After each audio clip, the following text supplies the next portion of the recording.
Je sais bien que c'est les journalistes maintenant qui font les analyses scientifiques, mais c'est pas comme ça. Professeur Didier Raoult, comme toutes les semaines, la première question sera où en est-on de l'épidémie?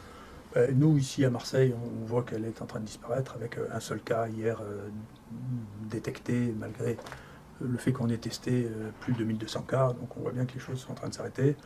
La forme ici, il y a une courbe en cloche. Cette cloche à Marseille, peut-être du fait que nous avons systématiquement diagnostiqué, traité les gens, on sait que le traitement diminue la durée du portage viral. On voit que un peu partout, les choses sont en train de s'arrêter et qu'il n'y a nulle part de deuxième vague ou d'autres chameaux. C'est la courbe banale. Il y aura quelques cas sporadiques qui apparaîtront ici ou là. Éventuellement, s'il y a quelqu'un qui est super contagieux, il y aura quelques cas autour de lui, mais tout ça ne traduit plus une dynamique épidémique. Voilà. L'épidémie est en train de se terminer. C'est une épidémie avec un virus qu'on ne connaît pas, donc qu'on ne connaissait pas. Donc la plupart des spéculations qu'on avait faites sur ce virus étaient fausses. C'est une maladie différente, bien qu'elle soit une maladie respiratoire des autres. Elle atteint le poumon profondément plutôt qu'en superficie, ce qui veut dire que les signes respiratoires sont très tardifs, juste avant la réanimation. Deuxièmement, il ne faut pas que cette peur de cette épidémie qui semble avoir tout envahi finisse par remplacer ce qui est la médecine habituelle, c'est-à-dire qu'il faut soigner les gens, il ne faut pas les laisser à la maison. Et d'ailleurs, c'est une leçon qui vient d'être donnée à la fois en Islande et en Suède, où ils ont des taux de mortalité très bas, et ils mettent en priorité le fait qu'ils ont fait du soin. Il s'est mis en place quelque chose qui est très étonnant, c'est qu'on ne soigne pas les gens, ensuite on interdit aux gens de prescrire des médicaments qui pourraient marcher, on interdit aux médecins de le faire, ce qui n'empêche pas les gens qui étaient les plus riches et les plus fortunés de trouver comment se soigner quand même. Donc c'est les plus pauvres, ceux qui n'avaient pas de réseau, qui n'ont pas réussi à avoir les médicaments, et donc ces épidémies ne doivent pas faire perdre les nerfs au point qu'on en oublie la médecine elle-même. Tout ça a été rendu confus aussi parce qu'il y a un grand projet d'évaluation scientifique qui est d'ailleurs peut-être la raison pour laquelle on n'a pas voulu soigner les gens en attendant qu'il y ait un essai thérapeutique qui arrive dont on connaîtra les résultats quand il n'y aura plus personne qui sera malade, avec des molécules dont une avait très peu de chances de marcher, qui était le ritonavir, et d'ailleurs très rapidement on a vu qu'elle ne marchait pas, et l'autre n'aurait probablement jamais pu être utilisée parce qu'elle n'est pas sur le marché. Elle ne pouvait probablement pas être produite en France, c'est Remdesivir par Gilead, et de toute manière, elle a une toxicité telle que dans 10% des cas, on est obligé de l'arrêter. Il n'y a toujours aucune évidence publiée que Remdesivir ait sauvé une seule vie.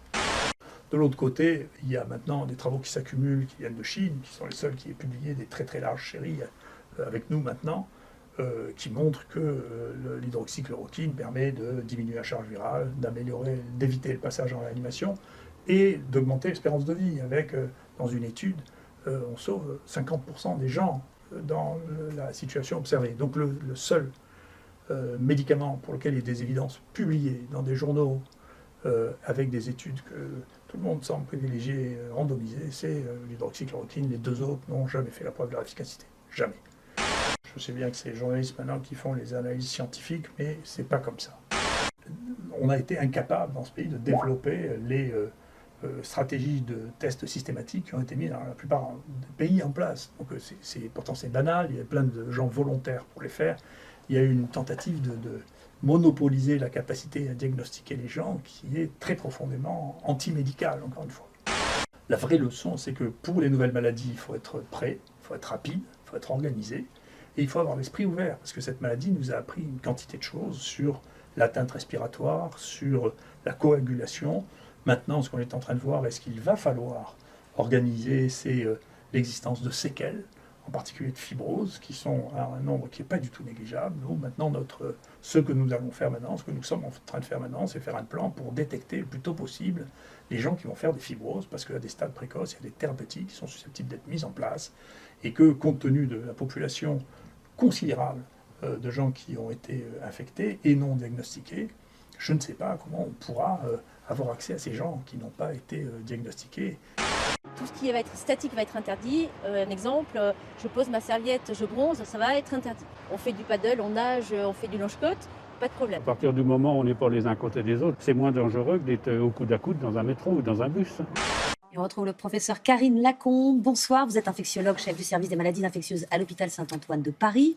Si 3 000 à 4 000 personnes peuvent être contaminées quand nous sommes confinés, à combien de contaminations faut-il s'attendre dans les semaines à venir? Quel est le seuil d'alerte? Écoutez, c'est un peu difficile comme question. Stop! Fiche d'information incomplète.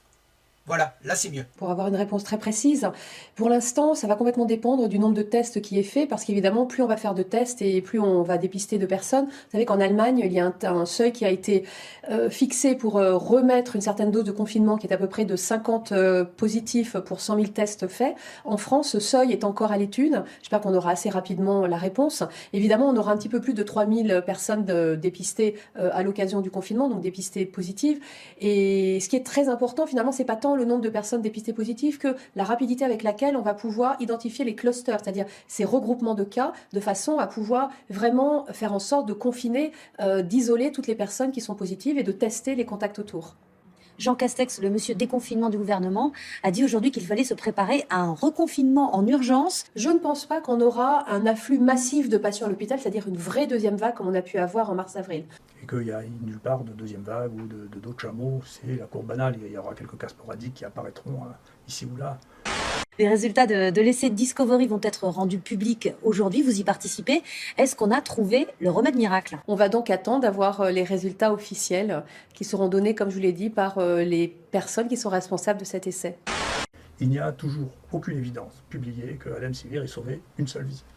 Le seul médicament pour lequel il y a des évidences publiées dans des journaux avec des études que tout le monde semble privilégier, randomiser, c'est l'hydroxychloroquine. Les deux autres n'ont jamais fait la preuve de leur efficacité. Jamais. Merci de rappeler que l'info n'est pas sur les réseaux sociaux.